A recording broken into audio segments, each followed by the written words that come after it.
Hello everyone, good morning. তোমরা সবাই কেমন আছো কমেন্ট করে কিন্তু জানিও। আমরা কিন্তু বেশ ভালো আছি।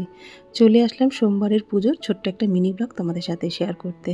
তা স্নান টান করে চলে এসেছি ঠাকুর মন্দিরে। এবার পুজো দেবো, তার আগে একটু ঠাকুরের কিছু গুছিয়ে নেবো, যা যা নিয়ে এসেছি পুজোর সেগুলো গুছিয়ে নেবো। আর কালকে তো রবিবার একটু বিকালে বাজারে গেছিলাম, তো পুজোর বাজার সমস্ত কিছু কিন্তু করে নিয়ে এসেছি। আজকেই ভেবেছিলাম না শ্রাবণ মাসের প্রথম সোমবার, সেই ভেবে সমস্ত কিছু রেডি করে নিয়েছি। এমনিতেই সোমবার করে আমার তো বাড়িতে এরকম করেই পুজো দেওয়া হয় প্রত্যেক সোমবারে। তাই ভেবেছি শ্রাবণ মাসের প্রথম সোমবার, আর দেবনাথবাবুরও বাজার পাঠানোর কথা সকালবেলা। তা হঠাৎ দেবনাথবাবু ভোরবেলা ফোন করেছে যে শ্রাবণ মাস তো এখনও পরেই নি সোমবার, তুমি যে বললে শ্রাবণ মাসের প্রথম সোমবার। আমি বললাম যে আমি তো জানি না, আমার মনের মধ্যে কেন বারে বার আসছিল যে আজকেই শ্রাবণ মাসের প্রথম সোমবার। আমার মনের মধ্যে তো বাবাই জাগিয়েছে যে আজকে শ্রাবণ মাসের সোমবার। তা বাবাই বলতে পারবে যে বাবা কেন আমার মনের মধ্যে এগুলো নিয়ে এসছে। আমি তো আমার বাবার পুজো সোমবারে যেরকম নিত্য সোমবারে পুজো দিই বা ভোলেনাথের, সেরকমই পুজোটা দিচ্ছি আজকেরে। তা দেখো ঠাকুরকে স্নান টান করে, আর বাবা লোকনাথের কিন্তু ধুতিটাও আজকে একটু চেঞ্জ করে দিলাম। আর সমস্ত পুজো জোগাড় করে বাবাকে ঘি মধু মাখিয়ে একদম ভালো করে স্নান করিয়ে দিয়ে এবার ঠাকুরকে এক এক করে মালাগুলো পরিয়ে দেবো। কালকে রবিবার দিন দেবনাথবাবুর সাথে একটু বিকালে বাজারে গেছিলাম, পুজোর কিছু কেনাকাটা ছিল, আর সাথে একটু কাচের চুড়ি পরতে গেছিলাম। সেইটা ছোট্ট ভিডিও তোমাদের সাথে শেয়ার করছি। তোমরা কিন্তু অনেকেই কমেন্ট করেছো, দিদিভাই এখনও শ্রাবণ মাস পরেই নি, তুমি চুড়ি পরে এসছো। তা শ্রাবণ মাসে তো এখনও দেরি আছে, 18 তারিখে মনে হয় শ্রাবণ মাস পড়বে। আর সোমবারটা হচ্ছে প্রথম সোমবার, এখনও দেরি আছে দিদিভাই।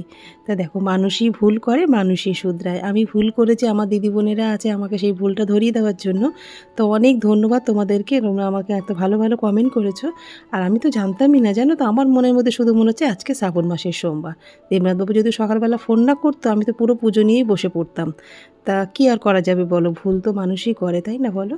তা দেখো, আজকে কিন্তু সোমবার, তা সোমবার তো মানেই বাবার বার।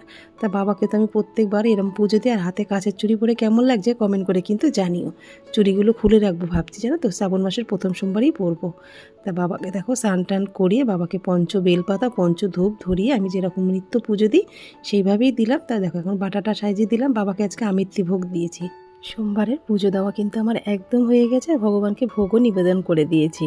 আর একটা কথা বলতে তোমাদের সাথে ভুলেই গেছি, আমার মেয়ে কি করেছে জানো তো, মেয়ে আর জামাই মিলে সকালবেলা সোমেন কাজে চলে আসে, একসাথে দুজনে উপোস করে গিয়ে কালকে সোমবারের সকালবেলা দুজনে বাবাকে ভোলেনাথকে ভালো করে ঘি মধু দুধ দই সব কিছু মাখিয়ে স্নান করিয়ে পুজো দিয়ে বাড়িতে এসছে।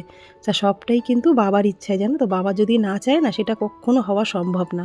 তা বাবার হয়তো এই কালকে এটাই ইচ্ছে ছিল, সেই জন্য আমাদেরকে দিয়ে এটাই করিয়ে নিয়েছে। তা দেখো, আমার কিন্তু পুজো দেওয়া হয়ে গেছে, আর ঠাকুরকে একটু আরতি করে নিলাম, নিয়ে ব্যাস আজকে সোমবারের পুজোর ছোট্ট মিনি ব্লগ তোমাদের সাথে শেয়ার করলাম। তোমাদের কেমন লাগলো কমেন্ট করে কিন্তু